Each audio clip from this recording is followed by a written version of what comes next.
The idea of having a fast mail route to the Pacific coast was prompted largely by California's newfound prominence and its rapidly growing population. After gold was discovered there in 1848, thousands of prospectors, investors, and businessmen made their way to California, at that time just a new territory. By 1860 the population had grown to 380,000. The demand for a faster way to get mail and other communications to and from this westernmost state became even greater as the American Civil War approached. Before 1860, mail from the eastern United States sent to the West Coast traveled by stagecoach on the Butterfield Overland Mail Trail, a 2,812-mile route through the present-day states of Missouri, Arkansas, Oklahoma, Texas, New Mexico, Arizona, and California. The Butterfield Overland Mail Trail ended in San Francisco, California. Mail deliveries usually took around 3 weeks. Mail was also carried by ship down the eastern seaboard, over the Isthmus of Panama by train, and up the west coast of Central America, Mexico, and California by boat. Deliveries usually took between 2 and 3 months.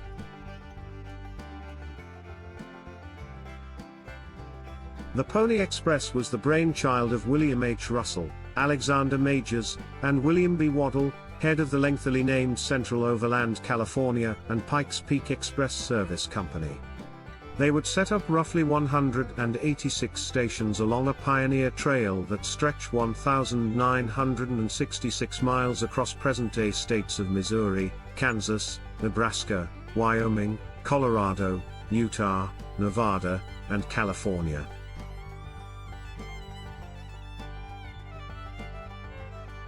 The company placed ads across the country looking for riders. Before long, they hired on some 80 riders, no older than 18, and weighing less than 125 pounds.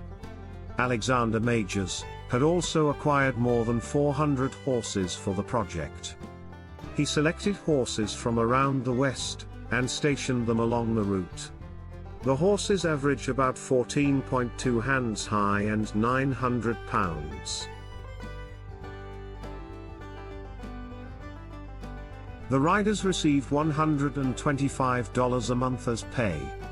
As a comparison, the wage for unskilled labor at the time was about 43 cents to $1 per day. And for semi-skilled laborers like bricklayers and carpenters, it was usually less than $2 per day. Mail was carried in a specially designed leather cover that could quickly be removed and tossed onto the saddle of a fresh horse. The mochila had 4 lockable pouches that could hold 20 pounds of mail. Sending mail was expensive, $5 for a half ounce. Later the cost was reduced to $2.50, and by July 1861, down to $1. The first westbound Pony Express trip left St. Joseph, Missouri on April 3, 1860. Concurrently, there was also an eastbound rider which left Sacramento, California. Pony Express riders typically rode 75 to 100 miles at a stretch, switching out horses at every station, which were roughly 10 miles apart depending on terrain. Contrary to popular belief, riders rode at a gallop of 10 to 15 miles per hour and not at a full sprint. Riders used Morgans and Pintos on the flat eastern section of the route, switching to Mustangs known for their sure-footedness, on the more treacherous mountain section of the west.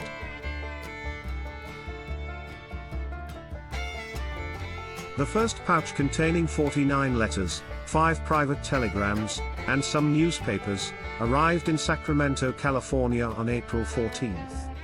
On that same day, the eastbound Pony Express delivery, also, arrived in St. Joseph, Missouri.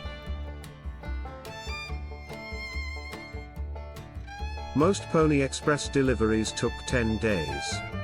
The fastest occurred in 1861 when riders delivered President Abraham Lincoln's inaugural address in a record 7 days, 17 hours. During its 18 months of operation, the Pony Express carried 34,753 pieces of mail, and traveled 650,000 miles. With the completion of the Transcontinental Telegraph on October 26, 1861, the Pony Express ended.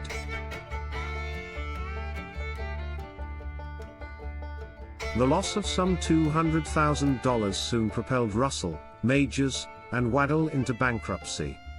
Despite its financial failure, the Pony Express is one of the most colorful episodes in American history, one which can be used to measure not only the growth of the nation, but the pioneering spirit of our predecessors.